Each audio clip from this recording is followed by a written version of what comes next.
हो की नाही. चलो फ्रेंड्स, दुसरा टॉपिक कुठला आपला डे 1 चा दुसरा टॉपिक पटकन सांगा. Structure of atom. So second point of discussion is structure of atom. Structure of एटमचे पटपट पटपट कन्सेप्ट सांगा. काय काय या टॉपिकमध्ये.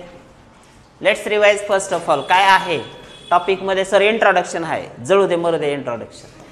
कशावर क्वेश्चन येणार आहे ह्याच्यावर येते. कशावर क्वेश्चन येते. Fundamental particles. What is the charge on electron. 1.6022 to 10 to the power of -19 coulomb. चालू आहे का होते. बर, चार्ज किती आहे त्याच्यावर क्वेश्चन आहे. इलेक्ट्रॉनच्या चार्जवर क्वेश्चन आलेला आहे. प्रोटॉनच्या चार्जवर क्वेश्चन आलेला आहे. सो चार्ज आणि मासेस हे तुम्हाला बघावं लागणार आहे. इम्पॉर्टंट आहे. सर काय करावं कसं करावं आम्हाला माहीत नाही. तुम्ही कशा व्हॅल्यूज पाठ करणार, पण पाठ तर करावं लागते, पर्याय तर नाही. सो याच्यावर क्वेश्चन असणार आहे. डिस्कवरी ऑफ प्रोटॉन आहे, डिस्कवरी ऑफ न्यूट्रॉन आहे, अल्फा पार्टिकल स्कॅटरिंग एक्सपेरिमेंट, हे सगळं हिस्ट्रीचा पार्ट आहे. They are not going to ask on the questions of structure of atom part on this portion. हिस्ट्रीवरती क्वेश्चन्स ते विचारत नाही आहेत. हां, क्वेश्चन्स कुठे विचारतायत. कोणी काय शोधलं ते पण लक्षात ठेवा बरं. न्यूट्रॉन कोणी शोधला, प्रोटॉन कोणी शोधला, इलेक्ट्रॉन कोणी शोधला.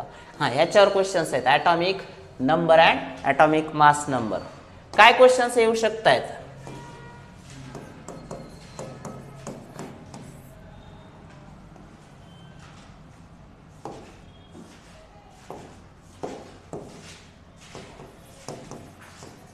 क्वेश्चन्स काय आले त्याच्यावर ते पण सांगतो. ॲटॉमिक नंबर ॲटॉमिक मास नंबरवर काय क्वेश्चन्स आलेले आहेत.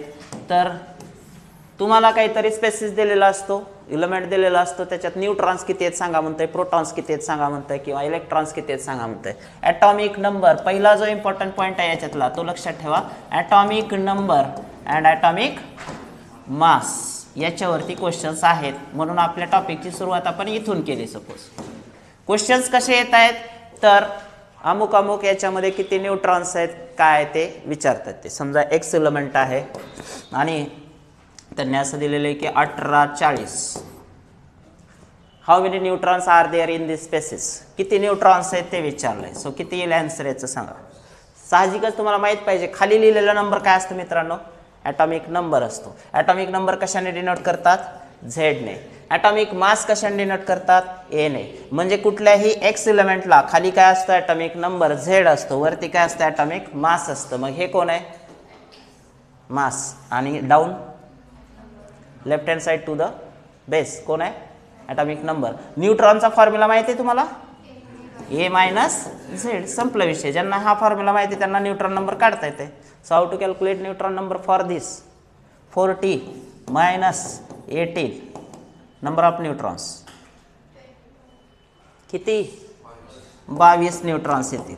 आणि जो क्वेश्चन आलाय तोच मी तुम्हाला सांगितलं. असा समथिंग लाईक क्वेश्चन आहे गेल्या वर्षीच्या CET मध्ये. सो सोपं आहे ना न्यूट्रॉन काढणं. कधी प्रोटॉन विचारते. प्रोटॉन तर काय असते डायरेक्ट ॲटॉमिक नंबर मीन्स काय असते प्रोटॉन. ॲटॉमिक मास म्हणजे काय number of protons plus number of neutrons. A म्हणजे काय असते P plus N. Proton plus neutron असते. मग आता हे जरा थोडंसं इझी लेवल. टफ लेवलमध्ये ते काय करू शकतात. काय करू शकतात काही पण देऊ शकतात. सपोज त्यांनी असं दिलेलं आहे Cl मायनस. मग ते देऊ शकतात इथं 17 35. Calculate number of electrons for this. किती इलेक्ट्रॉन्स आहे सांगा. How many electrons are in this spaces.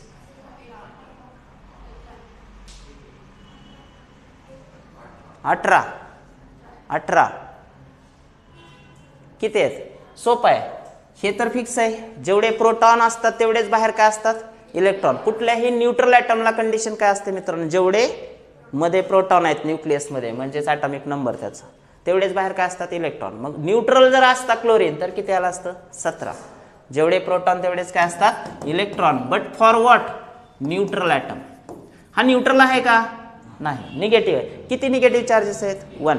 मग 17 अधिक 1 काय करावं लागेल 18. So how many electrons are there 18 electrons.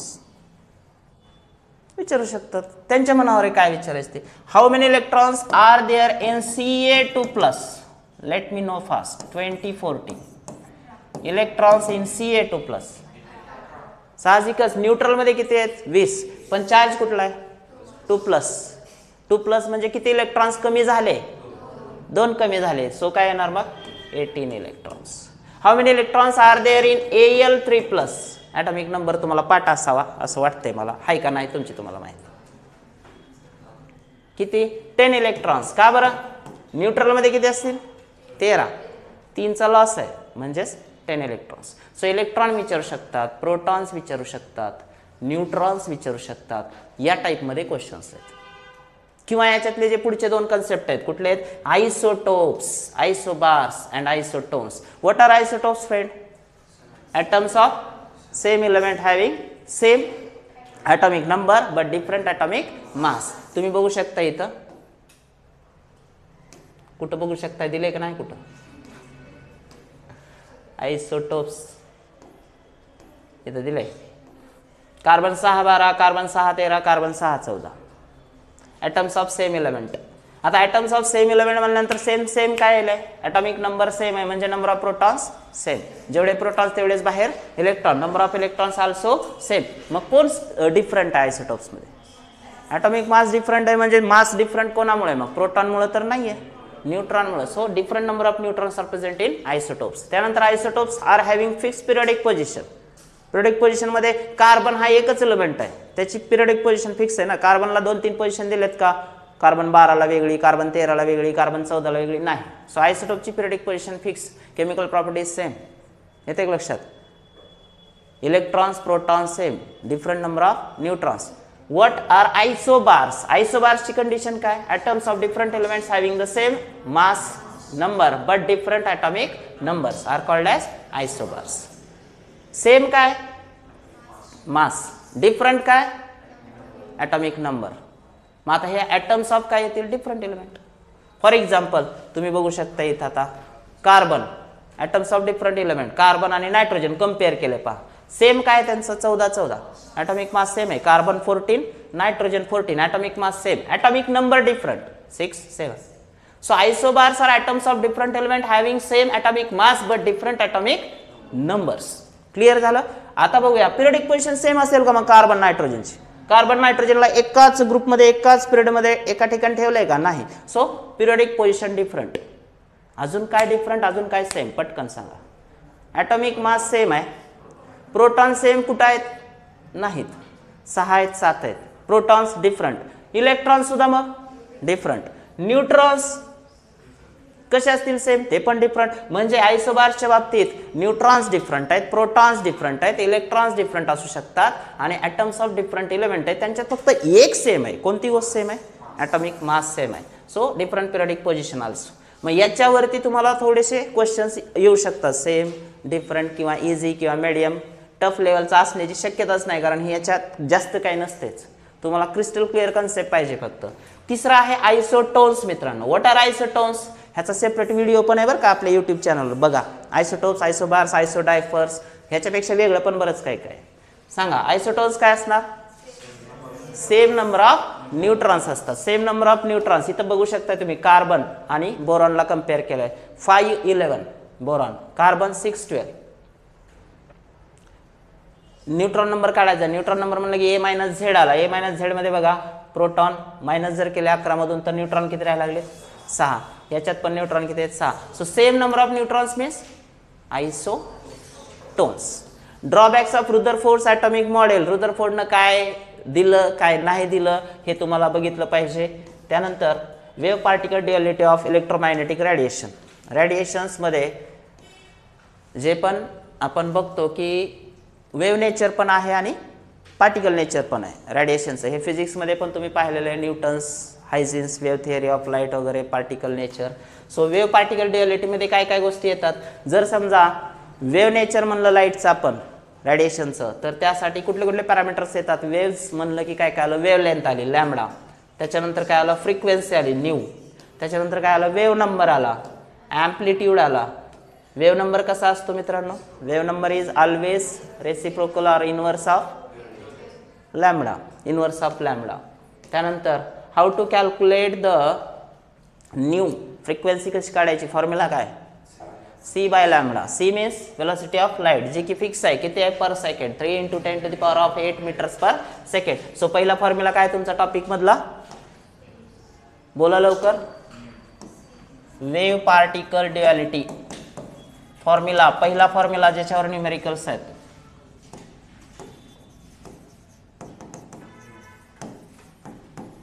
पहिला फॉर्म्युला सांगा मला पटकन.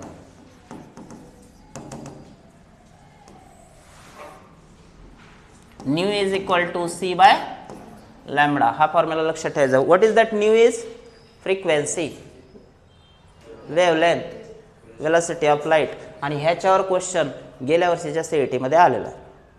ॲज इट इज आलेला आहे, तुमच्याच पुस्तकातला आलेला, बदलला सुद्धा नाही त्यांनी. मग तुम्हाला कधी फ्रिक्वेन्सी काढा म्हणतील, कधी वेव्हलेंथ काढा म्हणतील. तुम्हाला फ्रिक्वेन्सी विचारलेली असेल तर वेव्हलेंथ दिलेली असेल, आणि वेव्हलेंथ विचारलेली असेल तर फ्रिक्वेन्सी तुम्हाला काढायला विचारतील कुठल्या तरी एका पॅरामीटरवर. आता पहा इथं क्वेश्चन तसाच दिलेला आहे त्यांनी. पहिला काय दिलाय पहा. Visible light has wavelength ranging from 400 nanometer to 750 nanometer. Express these wavelengths in terms of frequency म्हणतंय.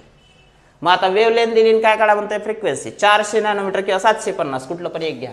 750 तुम्हाला काय दिले नॅनोमीटर, काय दिलेले वेव्हलेंथ दिले. विचारले काय frequency nu is equal to how much. So सगळ्यात अगोदर काय करावं लागेल, जी पण वेव्हलेंथची युनिट दिली ती आपल्याला कशात आणावं लागेल, स्टँडर्ड युनिटमध्ये. स्टँडर्डमध्ये म्हणजे कुठे नॅनोमीटरचं कशात आणायचं, मीटर. किती येतं हे 750ला काय करा इंटू 10⁻⁻⁹ कशात आली मीटरमध्ये. कारण की लाईट कशात घेणार आहे आपण, लाईटची स्पीड मीटरमध्ये. मग आता कॅल्क्युलेट करू शकता तुम्ही. Nu is equal to velocity सांगा 3 × 10⁸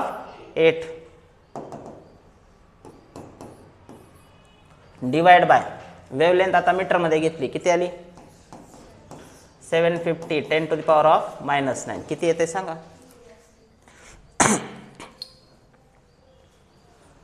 कसं करायचं लक्षात ठेवा. हा नंबर मोठा करा तर डिव्हिजन सोपं होईल तुम्हाला. ह्याला काय करूयात आपण 3000 करू. हे 750 आहे ना, इंटू हा -9 वरती जाऊन काय झाला +9. 9 आणि 8 17, पण 3 0 इकडे वापरले म्हणजे किती 14 10⁻⁴. 17च्या ऐवजी 14 घेतला. डिवाइड बाय किती 750. डायरेक्ट इंटिजर आहे की हा. बघा ना किती येत आहे 4 × 10⁻⁴. आणि आहे असा क्वेश्चन आलेला आहे सीईटी, काही बदल नाही. किती आला आन्सर याचं 4. मग तुम्ही 400 साठी पण काढू. सो वेव्हलेंथ देतील, फ्रिक्वेन्सी विचारतील, किंवा फ्रिक्वेन्सी देतील आणि काय विचारतील वेव्हलेंथ विचारतील. या पद्धतीने तुम्हाला जायचं आहे. आता दुसरा फॉर्म्युला काय, energy of the wave. Energy of the वेव्हचा फॉर्म्युला लक्षात ठेवा काय आहे, E is equal to h nu. How to calculate energy of the wave, E is equal to h nu. What is that h here, Planck's constant. What is the value of Planck's constant, ही पण पाठच ठेवावं लागेल. h ची value सांगा 6.626 10⁻⁻34 unit joule second. आता ह्याला inter convert पण करता येऊ शकतं. जूल सेकंडला तुम्हाला दुसऱ्या पॅरामीटरमध्ये न्यायचं असेल तर कन्व्हर्जन युनिट पण लक्षात ठेवा. सो सोपं आहे. प्लँक्स कॉन्स्टंटची व्हॅल्यू पाठ ठेवा, फ्रिक्वेन्सी तुम्हाला दिलेली असेल, एनर्जी विचारते. पुढचा फॉर्म्युला त्याच्यातला. So E is equal to h nu वरती क्वेश्चन आहे मित्रांनो. त्यानंतर line emission spectrum of hydrogen. काय काय आहे याच्यामध्ये, सिरीज आहेत वेगवेगळ्या. कोणत्या कोणत्या सिरीज आहेत स्पेक्ट्रममध्ये, काय काय लक्षात ठेवायचं आहे, Lyman series, Balmer series, Paschen series, Brackett series, Pfund series. याच्यामध्ये N1 व्हॅल्यूज बघा, N2 व्हॅल्यूज बघा. त्यानंतर कोणत्याची रेंज कुठली आहे, स्पेक्ट्रल रिजन कोणते आहेत पहा. अल्ट्राव्हायोलेट आहे लायमन, बाल्मर कुठला आहे विजिबल, पाश्चन IR IR IR. हा एक टेबल थोडा इम्पॉर्टंट आहे, त्याच्यावरती लक्ष द्या. त्याच्यानंतर सगळ्यात महत्त्वाचं आहे आपल्याला how to calculate wave number. Formula दिलेला ऑलरेडी. हा कॉन्स्टंट आहे. कोणता कॉन्स्टंट आहे सगळ्यांना माहिती आहे, रीडबर्ग कॉन्स्टंट. किती व्हॅल्यू आहे, नंबर बघा की 6 अंकी नंबर आहे. 6 अंकी म्हणल्यावर 10 लाख नसते, 1,09,677. किती आहे RH व्हॅल्यू 1,09,677. जे रीडबर्ग कॉन्स्टंट व्हॅल्यू. आणि इनसाइड द ब्रॅकेट काय करायचं 1/n1² मायनस 1/n2². हा फॉर्म्युला पाठच ठेवा मित्रांनो. काय calculate to calculate the wave number. Formula काय आहे, वेव्ह नंबरचा फॉर्म्युला सांगा 1,09,677 inside the bracket 1/n1 square minus 1/n2 square. ज्यावेळी इलेक्ट्रॉनचं ट्रान्झिशन त्यांना सांगायचं वेगवेगळ्या सिरीजसाठी त्यावेळी हा फॉर्म्युला मस्ट आहे, त्याला पर्यायच नाही. तुम्हाला n1 n2 व्हॅल्यूज देतील, बाकीचं कॅल्क्युलेशन तुम्हाला हे ब्रॅकेट जे आहे ते अगोदर सॉल्व्ह करायचा आणि त्याने ह्याला मल्टिप्लाय करायचं, वेव्ह नंबर येऊन जातो. फार कॉम्प्लिकेटेड फॉर्म्युला नाही, तुम्हाला वाटतंय तसं पण ॲक्च्युली खरंच नाही. तुम्हाला n1 n2 व्हॅल्यूज ते देणार आहेत. मग हा डिफरन्स तर काढायला आपल्याला साध्या 2 फ्रॅक्शनचं सबस्ट्रॅक्शन आहे, ते येणार नाही का तुम्हाला. समजा n1 व्हॅल्यू दिली किती 1 आणि n2 व्हॅल्यू दिली किती सपोज 2, तर तो डिफरन्स काढता येईल ना आपल्याला. Yes or no? येईल का नाही? किती येतं डिफरन्स सांगा बरं. 1/1 चा स्क्वेअर मायनस 1/2 चा स्क्वेअर. 2 चा स्क्वेअर म्हणजे किती 4. मग फ्रॅक्शन्स किती आले बघा. हे तर कॉन्स्टंटच ठेवू आपण RH ला. सांगा 1/1 आहे मायनस 1/4 आहे. हे किती आलं 3/4. 3/4 म्हणजे किती येत आहे डायरेक्ट सांगा डेसिमलमध्ये. 3/4 म्हणल्यानंतर 0 पॉईंट कॅन्सल करतो ना, हे डायरेक्टच टाकू की 3/4 म्हणजे किती 0.4×7=28 आणि 4×5=20 0.75 ने मल्टिप्लाय करायचं RH ला. विषय संपला. काहीच अवघड नाही त्याच्यामध्ये. आता तुम्हाला आणखी एक गोष्ट सांगतो मी की बऱ्याच वेळा आता ते काय करतात फॉर्म्युल्याचं काही कॅल्क्युलेशन ऑलरेडी द्यायलेत ब्रॅकेटमध्ये. जर काही कॉम्प्लिकेशन असेल तर ते जे गुणाकार येत आहे ते गुणाकार करून तुम्हाला द्यायला लागलेत. तुम्हाला फक्त ती व्हॅल्यू ठेवायची आणि काढायची, त्यामुळे फार काय अवघड नसणार आहे त्याच्यामध्ये. आता हे झालं हायड्रोजन स्पेक्ट्रमसाठी. बोर्स मॉडेल फॉर हायड्रोजन ॲटममध्ये पॉस्ट्युलेट्स ऑफ बोर थिअरी हे पण खूप महत्त्वाचे आहेत. कुठले कुठले पॉस्ट्युलेट्स आहेत बघा. पहिला, electron in the hydrogen atom can move around the nucleus in one of the many possible. मग त्याची एनर्जी दिली आहे, कुठं फिरतो ते पण दिलेलं आहे. त्याच्यानंतर the energy of an electron in the orbit does not change. एका ऑर्बिटमध्ये त्याची एनर्जी चेंज होत नाही. कधी होते? इलेक्ट्रॉननं उडी मारली तर. हायर टू लोअर किंवा लोअर टू हायर. दुसरं काय सांगतं statement, however the electron will move from lower state to higher stationary state if and when the required amount of energy is absorbed by the electron. जर lower to higher गेला तर energy काय करेल absorb, आणि higher to lower आला तर radiate release करेल. So transition मध्ये एनर्जीचा चेंज तुम्हाला दिसेल. त्याच्यानंतर अजून एक गोष्ट काय सांगितलेली, the energy change does not takes place in continuous manner, discrete मॅनरमध्ये. इंटिग्रल मल्टिपल्समध्ये एनर्जी असणार आहे. कुठल्या इंटिग्रल मल्टिपल्समध्ये असणार आहे तर सगळ्यात महत्त्वाचं काय की अगोदर आपण फ्रिक्वेन्सी बघू, कारण फ्रिक्वेन्सीमध्येच एनर्जी येते ना. E इज इक्वल टू काय फॉर्म्युला आहे एच न्यू. याचा अर्थ एनर्जी ऑफ इलेक्ट्रॉन पाहिजे असेल तर आपल्याला फ्रिक्वेन्सी माहिती पाहिजे. मग फ्रिक्वेन्सीचा एक रूल आहे, बोर्स फ्रिक्वेन्सी रूल. काय रूल आहे बघा, nu is equal to delta E upon H. पण डेल्टा ई काढायचा कसा तर दोन एनर्जी स्टेटचा डिफरन्स E2 मायनस E1. फायनलची एनर्जी मायनस इनिशियलची एनर्जी. डिफरन्स जर काढला तर तो काय देतो आपल्याला फ्रिक्वेन्सी. आणि एकदा फ्रिक्वेन्सी आल्यानंतर काय होऊ शकतं energy. So it's easy to calculate energy of the electron, moving electron, by calculating frequency of the electron. त्याच्यानंतर हे थर्ड पॉस्ट्युलेट आहे त्याचं. पहिला काय ऑर्बिटमध्ये फिरतंय.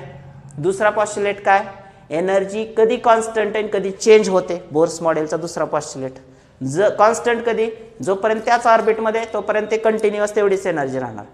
बदलेल कधी, जर हायर टू लोअर ॲब्सॉर्ब होईल आणि लोअर टू हायर रिलीज होईल. त्याच्यानंतर तिसरा पॉस्ट्युलेट काय फ्रिक्वेन्सी बद्दल दिलंय, nu is equal to delta E upon h. त्याच्यानंतर चौथा जो पॉस्ट्युलेट आहे तो कशाशी रिलेटेड आहे, angular momentum of an electron. जी रोटेटिंग बॉडी असते त्याच्या अँग्युलर मोमेंटमचा फॉर्म्युला तुम्हाला ऑलरेडी माहिती आहे, MVR फॉर्म्युला असतो. MVR मग इलेक्ट्रॉनसाठी पण ते लागू होईल. MVR is always equal to integral multiple of h/2π. So मग तुमचं बदलणार काय इथं फक्त n व्हॅल्यू. पहिल्या ऑर्बिटसाठी अँग्युलर मोमेंटम काय, दुसऱ्यासाठी काय, तिसऱ्यासाठी काय मला सांगा. हे तर कॉन्स्टंट आहे की, बदलणार काय हे फक्त. मग h/2π ची व्हॅल्यू माहीतच करून ठेवायची आपण अगोदरच. Planck's constant divided by 2π. 2π म्हणजे किती 3.14च्या दुप्पट करून ठेवा. सो एकदा तुम्हाला जर ते कॅल्क्युलेशन तुम्ही माइंडमध्ये फिट ठेवलं तर तुम्हाला ह्याची व्हॅल्यू काढणं पण फार काय अवघड येणार नाही. ते म्हणतील सेकंड ऑर्बिटचा इलेक्ट्रॉनचा अँग्युलर मोमेंटम काढा तर काय येईल 2h/2π. So 2 2 gets cancel. राहिलं काय नाही कळलं. समजा angular momentum of electron, angular momentum of electrons in second orbit. कसं काढणार? फॉर्म्युला काय आपल्याकडे? mvr is equal to n into h by 2π. मग आता त्यांनी काय दिलंय? n व्हॅल्यू किती दिले? 2 into h upon 2π. 2 2 gets cancel. मग h बाय पायची व्हॅल्यू माहीत ठेवा. सिंपल आहे ना? किंवा ते डायरेक्ट असं पण देतात ऑप्शनमध्ये, व्हॅल्यू जर देत नाहीत डायरेक्ट हेच देतात h बाय 2π 2h बाय पाय किंवा 3h बाय पाय असे काहीतरी ऑप्शन्स देतात. त्यामुळे हे पण सोपं आहे. क्वेश्चन याच्यावर पण आलेले आहेत. जो आपला फोर्थ पॉस्ट्युलेट आहे की अँग्युलर मोमेंटम. 4 पॉस्ट्युलेट कुठले कुठले झाले मग सांगा? बोर्स मॉडेलचे. पहिला ऑर्बिटमध्ये इलेक्ट्रॉन फिरतो, दुसरा एनर्जी, तिसरा बोर्स फ्रिक्वेन्सी रूल, चौथा angular momentum. Results of Bohr's थिअरीमध्ये हा तर खूप इम्पॉर्टंट पॉईंट आहे बोर्स थिअरीचा. याच्यावर फिक्सच क्वेश्चन आहे. डोळे झाकून तुमच्या सीईटीला क्वेश्चन आहे याच्यावर. काय काय द्यायलेत ते? रेडियस कशी काढायची? रेडियसचा formula n square into a0. आता a0 म्हणजे काय? ती व्हॅल्यू फिक्स आहे. किती आहे? 52.9 पिकोमीटर्स. किती आहे? 52.9 पिकोमीटर्स. मग तुमचा रेडियसचा फॉर्म्युला फिक्स झाला. काय आहे? How to calculate radius for hydrogen दिलंय त्यांनी. आता समजा हायड्रोजनसाठी पटकन सांगा आत्ताचा फॉर्म्युला. n इंटू a0 म्हणताय ना. मग हायड्रोजनसाठी n व्हॅल्यू किती? सॉरी हायड्रोजनसाठी n व्हॅल्यू किती आहे? हायड्रोजन 1च आहे ना. त्यामुळे काही विषयच नाही ना. फर्स्ट ऑर्बिट सेकंड ऑर्बिटचा प्रश्नच नाही हायड्रोजनला. त्यामुळे काय येत आहे की 52.9 जे आहे तुमचं हे फिक्सच राहणार. इंटू 1चा काय येणार आहे? Square. So for hydrogen this is fixed. पण हायड्रोजन लाईक स्पेसिससाठी हे नाही येणार ना. हायड्रोजन लाईक स्पेसिससाठी काय येणार? समजा तुम्ही असं घेतलंय की He+ साठी काढा म्हणाले किंवा Li2+ साठी काढा. Radius for second orbit of Li2+. तर काय? 2चा स्क्वेअर इंटू 52.9 आणि युनिट काय ते पण लक्षात ठेवा. 52.9 घेताना युनिट काय घेतलंय? युनिट काय घेतलेलं आहे? पिकोमीटर घेतलेलं आहे. ठीक आहे. त्यानंतर एनर्जीचा फॉर्म्युला तो पण पाठ ठेवायचा. काय येते एनर्जीचा फॉर्म्युला? रिडबर्ग कॉन्स्टंट फिक्स आहे पहा. E is equal to minus RH. Minus sign का आहे? त्याचं पण रिझन दिलं इथं. जस्ट थिंक मध्ये दिलंय तुम्ही बघा. मायनस साईन एनर्जीचं. शेवटी एनर्जी काय होत जाते ते पण बघा. As we move away from the nucleus the energy of the electron goes on increasing or decreasing? Increasing ना. के पेक्षा L सेलची एनर्जी कशी आहे? Energy atomic numbers electronic configuration आठवते का? Aufbau principle K L M N. As we go away from the nucleus the energy of the orbit increases. मग energy of orbit increase होते म्हणल्यावर त्याच्यात फिरणाऱ्या इलेक्ट्रॉनची एनर्जी काय होईल? वाढेल. त्याची कशी कमी होईल? हो की नाही? सो एनर्जी वाढणार आहे त्याची. मग हे निगेटिव्ह साईन जे आहे तुम्ही जर कॅल्क्युलेशन करत गेलात तर ते हळूहळू काय होत दिसेल तुम्हाला? व्हॅल्यूजमध्ये चेक करू शकतो आपण. बघा इथं आता समजा आपण काय म्हणतोय की the lowest energy state is called ground state. Energy of the ground state काय येईल? मग ग्राउंड स्टेट 1/n स्क्वेअरचा फॉर्म्युला आहे.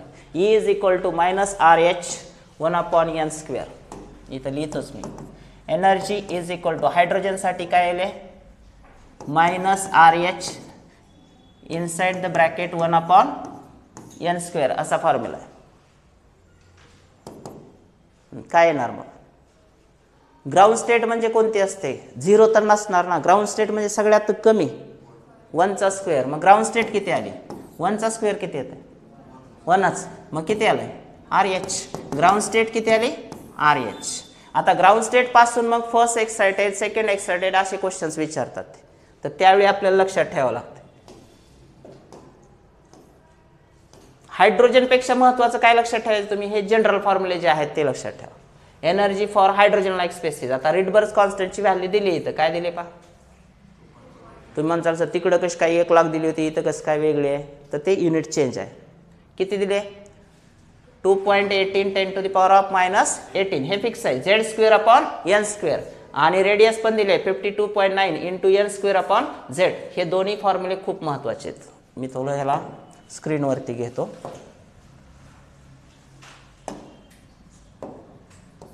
हेच तुम्ही पाठ ठेवा, हायड्रोजनच्या ह्याच्यात येऊन जाते. काय फॉर्म्युला आहेत बघा. पहिला कुठला आहे, हे स्टार करा, ट्रिपल स्टार करा, क्वेश्चनच आहे ह्याच्यावर, डोळे झाकून क्वेश्चन आहे.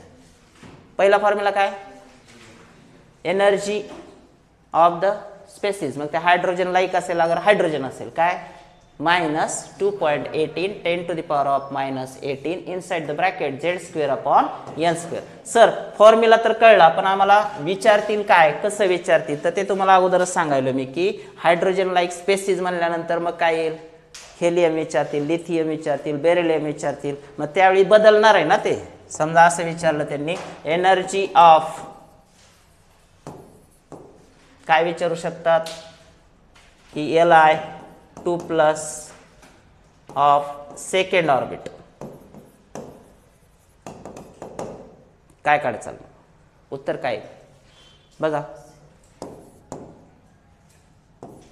Energy is equal to -2.18 inside the bracket. आता लिथियमचा ॲटॉमिक नंबर माहित पाहिजे आपल्याला, Z² आहे ना, मग Z² म्हणल्यानंतर लिथियमचा ॲटॉमिक नंबर, Z² म्हणजे लिथियमचा ॲटॉमिक नंबर, n म्हणजेच कुठली ऑर्बिट आहे ते.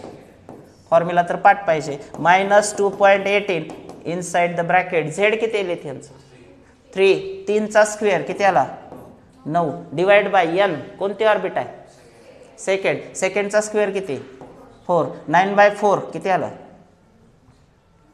जे काही कॅल्क्युलेशन येईल ते कळायला की नाही. सो या पद्धतीने तुम्हाला एनर्जी विचारतात. राहिला प्रश्न रेडियस, रेडियसचं पण तसंच आहे. हायड्रोजनसाठी आपण जर 1 व्हॅल्यू ठेवली, हायड्रोजनचा ॲटॉमिक नंबर पण 1 होता, त्याच्यामुळे ते 52.9 आला हायड्रोजनसाठी, विषय सोडा हायड्रोजनचा. पण जर तिथं He+ म्हणलं असतं किंवा बेरिलियम 3+ म्हणलं असतं तर काय येईल, बेरिलियम 3+ सेकंड ऑर्बिटमध्ये, रेडियस काढा सेकंड ऑर्बिटची, तर काय येईल, बेरिलियम 3+ सेकंड ऑर्बिटची रेडियस काढा म्हणलं तर काय येईल, बेरिलियमचा ॲटॉमिक नंबर किती आहे, पटकन सांगा 4, सो डिवाइड बाय काय आलं 4, आणि त्याची ऑर्बिट कोणती विचारली, सेकंड, सेकंड ऑर्बिट म्हणलं तर n चा स्क्वेअर घ्यायचा आहे, म्हणजे किती 4/4 गेट्स कॅन्सल्ड, किती आली. म्हणजे कॅल्क्युलेशन कॉम्प्लिकेटेड आहेत का मला एवढं सांगा फक्त. तुम्ही जे डिफिकल्ट सेक्शन मी म्हणतोय की how to get the 100% in chemistry, it's quite easy. कारण त्या 10 पैकी 5 क्वेश्चन, 10 पैकी 5 न्यूमेरिकल्स तुमचे सुटणार नाहीत. आणि काहीच अवघड नाही याच्यात, नो लॉगरिथम ॲट ऑल, कुठं लॉग वापरायची गरज नाही, काय नाही काय नाही, सिम्पल आहे. टेबल तुम्हाला यायला पाहिजे 30 पर्यंत. हे मी पहिल्या दिवसापासून ओरडतोय की टेबल आलं तर तुमचं काम सोपं आहे. सो हे 2 फॉर्म्युले तर लक्षात ठेवा, रेडियस आणि एनर्जी, व्हेरी व्हेरी इम्पॉर्टंट करायला मी. त्याच्यानंतर डिफरन्सबद्दल बोललो आपण, तेच येणार आहे पुढं. पण हा एक महत्त्वाचा आहे बघा फॉर्म्युला, हा पण लक्षात ठेवा. वेव्ह नंबर दिला होता की आपण थोड्या वेळापूर्वी, पर सेंटीमीटरमध्ये आला. त्याच्यानंतर लिमिटेशन्स, थेरॉटिकल पार्ट आहे, काय काय लिमिटेशन्स होते त्याचे, बोर्स थेअरीचे, reasons for failure of Bohr's model, का फेल गेलं वगैरे. दुसरं महत्त्वाचं की हायसेनबर्ग अनसर्टन्टी प्रिन्सिपल, ह्याच्यावर काय विचारतं तर काहीच विचारत नाहीत, हाय असा फॉर्म्युला. आता ह्याच्यामध्ये काय रिलेशनशिप आहे मित्रांनो, डीएल बिहेवियर आहे, particle as well as wave nature. Wave म्हणलं की सगळ्यात अगोदर काय आलं पाहिजे, वेव्हलेंथ किंवा फ्रिक्वेन्सी आली पाहिजे, आणि जर पार्टिकल म्हणलं तर सगळ्यात अगोदर काय आलं पाहिजे, मास. सो हायसेनबर्ग अनसर्टन्टी प्रिन्सिपल मध्ये दोन्ही गोष्टी आल्या. इथं बघा, लॅम्बडा म्हणजे काय, वेव्हलेंथ, आणि एम म्हणजे काय, mass. So electron is having both mass as well as wavelength, म्हणून ते पॅरामीटर तसं घेतलंय त्यांनी. Lambda is equal to h/mv, हा फॉर्म्युला सुद्धा पाठ ठेवा. What is lambda is equal to h/mv, h तर माहिती आहे Planck's constant, m mass of electron, v velocity, किंवा त्याला आपण h/p पण घेऊ शकतो. हायसेनबर्ग अनसर्टन्टी प्रिन्सिपल मध्ये तुम्हाला डी ब्रॉग्लीज इक्वेशन, ठीक आहे. आता हे डी ब्रॉग्लीज इक्वेशन आहे, ज्याच्यामध्ये काय केलेलं आहे, वेव्ह पार्टिकल ड्युअलिटी बद्दल दिलेलं आहे. विचारू शकतात तुम्हाला, मास देतील आणि वेव्हलेंथ विचारतील, तर त्यावेळी मास, वेलॉसिटी सगळ्या गोष्टी दिलेल्या असतील. आता आपण येते हायसेनबर्ग अनसर्टन्टी प्रिन्सिपल, याच्यामध्ये काय अनसर्टन्टी कुठल्या गोष्टीची, त्याचा प्रॉडक्ट दिलाय, that product Δx × Δpx. p म्हणजे काय घेतलं होतं आता आपण, p, what does it mean p, linear momentum आहे. सो p म्हणजेच मोमेंटम आहे, मोमेंटम म्हणलं की मास अँड वेलॉसिटी प्रॉडक्ट, तो mv असतो. मग हे दोघांचा प्रॉडक्ट हा always equal to or greater than काय असतं, h/4π, that is uncertainty principle. Delta X कोणता आहे? Uncertainty in what? Delta X means कोण आहे? Delta X is uncertainty in position. पोझिशनची uncertainty multiplied by linear momentum किंवा velocity uncertainty, या दोघांचा प्रॉडक्ट हा ऑलवेज काय असतो? Greater than or equal to h/4π. हे लक्षात ठेवायचं. हे एवढंच क्वेश्चन त्याच्यावरच विचारतात. किंवा लय जर फार नीटला जेईला काय करतात, ह्याच्यात व्हॅल्यू देतात. मग ते बघा म्हणतात, मग काढा, कॅल्क्युलेट करा, तेवढाच विषय त्यांचा, बाकी काय नाही. बाकी आपल्या सिलेबसला हायसेनबर्ग अनसर्टन्टी प्रिन्सिपल नाही, ते हायर लेवलला आहे. आता जेव्हा आपण quantum mechanical model of atom, किती क्वांटम नंबर्स आहेत? 4. कोणते 4? Principal quantum number, azimuthal quantum number, magnetic quantum number आणि स्पिन क्वांटम नंबर. ह्याच्यावर क्वेश्चन्स आहेत. This is part 2 of the atom. आता ह्याच्यात काय विचारतात ते सांगतो. सेट ऑफ क्वांटम नंबर्स देतील, अमुक अमुक ऑर्बिटलमध्ये किती इलेक्ट्रॉन्स आहेत असं विचारतील, आणि एक ऑर्बिटल देतात आणि त्याचे क्वांटम नंबर्स पण विचारतात. फॉर एक्झाम्पल असे विचारतात ते, what are the quantum numbers for 2p orbital? Quantum नंबरचा सेट सांगा म्हणतात. मग प्रिन्सिपल क्वांटम नंबर कशाने दाखवतो आपण? n ने, ॲझिमिथल l ने, मॅग्नेटिक स्मॉल m, आणि स्पिन क्वांटम नंबर ते तर 2च असतात. कोणते? +½ और -½ या दोन्हीपैकी. सो आता याचे 3 क्वांटम नंबर सांगा कोणते ते. प्रिन्सिपल म्हणजे समोरचं असतंय, मग हे किती आलं? n value 2. ॲझिमिथल म्हणजे काय असतंय? सबसेलचा. मग p साठी ॲझिमिथल क्वांटम नंबर किती आहे? s साठी किती असते? l value 0. p साठी किती असते? 1. d साठी किती असते? 2. f साठी किती असते? 3. हे आठवत नाही का तुम्हाला? मग आता 2p म्हणलंय म्हणल्यावर l व्हॅल्यू किती? 1. मॅग्नेटिक क्वांटम नंबर p म्हणलं तर काय? मॅग्नेटिक क्वांटम नंबरचा पण एक फॉर्म्युला काय? How to calculate magnetic quantum number values? Yes, 2l नाही, 2l मायनस नाही, 2l + 1 या पद्धतीने जावं लागतं. मग आता p व्हॅल्यू किती? p साठी l व्हॅल्यू किती आहे? 1. व्हॅल्यू ठेवायचं. 2 × 1 + 1 किती आलं? हे 2 + 1 म्हणजे मॅग्नेटिक क्वांटम नंबर किती आला? 3. 3 पण काय? मॅग्नेटिक क्वांटम नंबरच्या व्हॅल्यूज. मग मॅग्नेटिक क्वांटम नंबरच्या व्हॅल्यूज कशा काढतो आपण? Left and right to the 0. मग 3 हा मॅग्नेटिक क्वांटम नंबर नाही आहे, क्वांटम नंबरच्या व्हॅल्यूज आहेत. हे फॉर्म्युला व्हॅल्यूज आहे. ml व्हॅल्यूज किती आहेत? 3 आहेत. कोणत्या 3 असतील? मग 0 लेफ्ट राईटला जायचं, -1 + 1 3 व्हॅल्यूज झाल्या. मॅग्नेटिक क्वांटम नंबर व्हॅल्यूज ह्या 3 आहेत. समजा मी तुम्हाला दुसरं दिलं, एखादं 3D दिलंय, तर सांगा बरं n, l आणि ml व्हॅल्यूज. स्पिनचं तर काय ते प्लस किंवा -½ असते. n किती आला? 3. d साठी l व्हॅल्यू काय असते?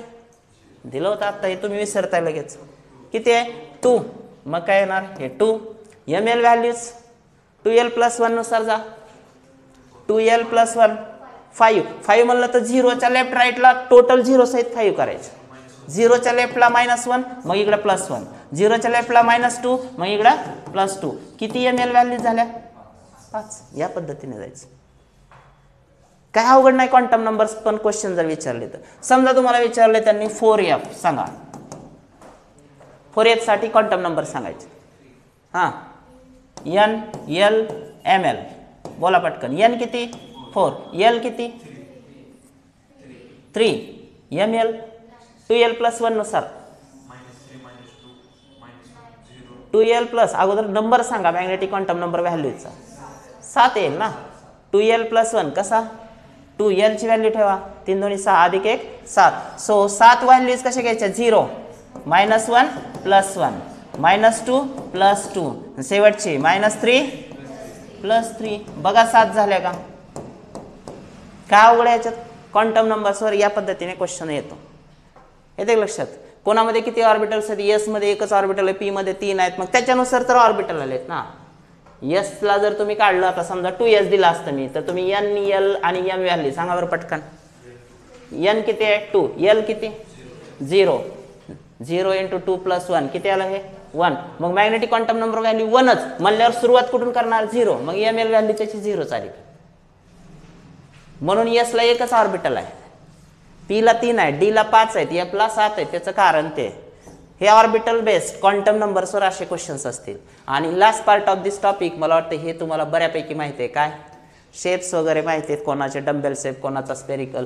हां, NCERT मध्ये नोडलवर क्वेश्चन्स आहेत. तर नंबर ऑफ नोड्स काढायचे, तर त्याचं डिटेल्स थोडंसं तुम्हाला NCERT मध्ये जास्त दिलंय ते बघा.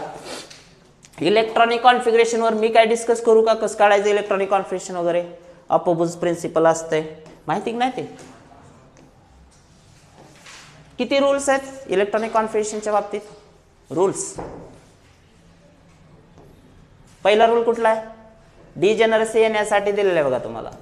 n+l नुसार ऑर्बिटल्स अरेंज आहेत. 1s is less than 2s is less than 2p. हे माहिती की नाही कसं आलंय. आता मला सांगा 4s ची एनर्जी 3d पेक्षा कमी कशी झाली.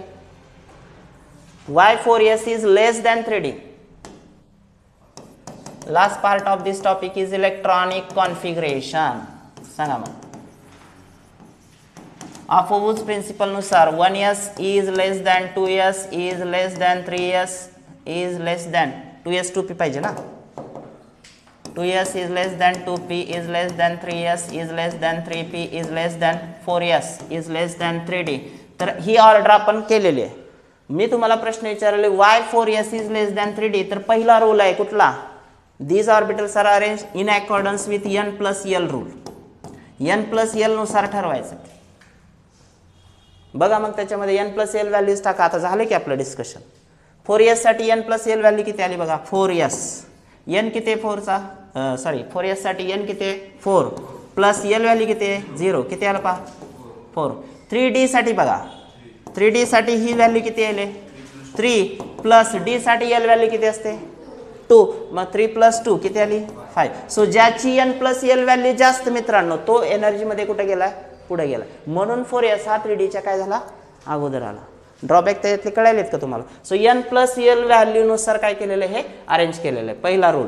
दुसरा एक रूल आहे याच्यामध्ये कोणता, पॉलीज एक्सक्लुजन प्रिन्सिपल. काय सांगतो इलेक्ट्रॉनिक कॉन्फिगरेशन मधला हा rule. No two electrons in an atom can have the same set of 4 quantum numbers. कुठल्या पण एक ॲटम मध्ये जे पण काही इलेक्ट्रॉन आहे, समजा कार्बन म्हणलं आपण, ॲटॉमिक नंबर किती आहे कार्बनचा 6. Electronic configuration 1s2 2s2 2p 2. आता हे जे 6 इलेक्ट्रॉन आहेत 6 इलेक्ट्रॉन मध्ये कुठल्याच इलेक्ट्रॉनचे 4 पण क्वांटम नंबर सेम कधीच नाही येणार. नेव्हर.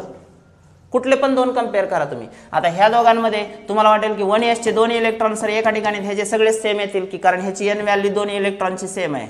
पहिला इलेक्ट्रॉन घेऊ आणि हा दुसरा इलेक्ट्रॉन घेऊ.